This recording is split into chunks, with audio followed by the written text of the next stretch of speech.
আসসালামু আলাইকুম রহমতুল্লাহি ওবরাকাত। আল্লাহ পাকের দরবারে শুকরিয়া জ্ঞাপন করেন মহান রব্বুল আলামিন। আজকে আমি ফেসবুকে সংক্ষিপ্ত সময়ের জন্যই কিছু কথা বলবো। আমার আজকের কথার বিষয় হলো যে মিজাবে রহমত কাহাকে বলে। মিজাবে রহমত অর্থ কি?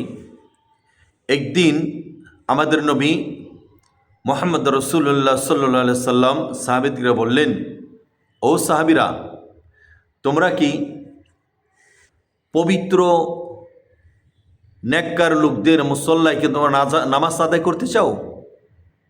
এক। দ্বিতীয়ত হলো, তোমরা অপবিত্র লোকের তাদের হাতের পানি তোমরা কি পান করতে চাও? এই দুটি কথা বললেন। সাহাবীরা প্রশ্ন করলেন, ইয়া রাসূলুল্লাহ, যে পবিত্র নেককার লোকদের মুসল্লায় কোনটি? তখন আল্লাহ রসুল ফরমান যে কাবা শরীফের ছাদ থেকে যে পানিটা গড়িয়ে পড়ার জন্য গড়িয়ে পড়ে একটা মোহরি হয়, সেইটা হয়েছে মিজাবে রহমত। সুবহানাল্লাহ। তখন দ্বিতীয় প্রশ্ন করলেন সাহাবীরা, ইয়া রাসূলুল্লাহ, নেককার লোকদের পানি কোনটি?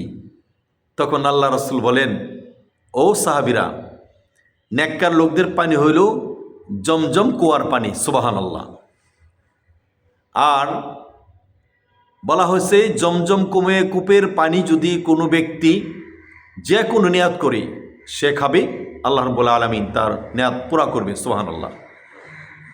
কোনো মানুষ যদি খিদার তাড়নায় সে অনেক উপবাস, তার খানার জন্য প্রয়োজন, কিন্তু সে যদি জমজম কূপের পানি নিয়াত করে খায় যে আল্লাহ, আমি এই জমজম কূপের পানি খাচ্ছি আমার খিদা নিবারণের জন্যই, আল্লাহ রাব্বুল আলামিন তার খিদা নিবারণ করে দিবেন। সুবহানাল্লাহ।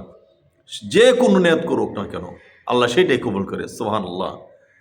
আর আরেকটি কথা হলো যে কোনো ব্যক্তি, বলা হয়েছে মিজাবে রহমত যে মোহরি, সেই মুসল্লা হইল নেককার লোকদের মুসল্লায় নামাজ আদায় করবে, সেই জায়গাটা কোনটি?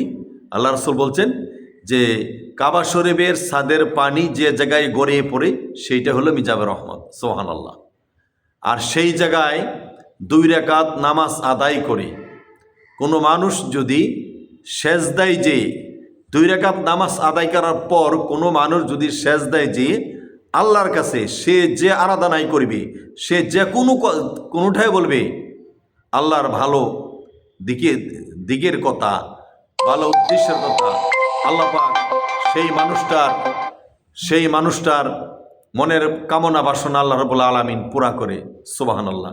আল্লাহ পাক আমাদের সকলকে তৌফিক দান করে যে আমরা মিজাবে রহমতের কাছে যে সেই জায়গায় যে পবিত্র মুসল্লায় আমরা নামাজ আদায় করতে পারি এবং পবিত্র মানুষের যে জমজম কুয়ার পানি আমরা পান করতে পারি। আমাদেরকে সকলকে কবুল করে বলেন আমিন।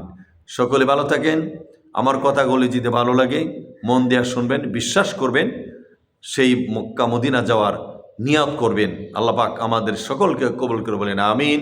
আসসালামু আলাইকুম ওয়া রাহমাতুল্লাহি ওয়া বারাকাতুহু।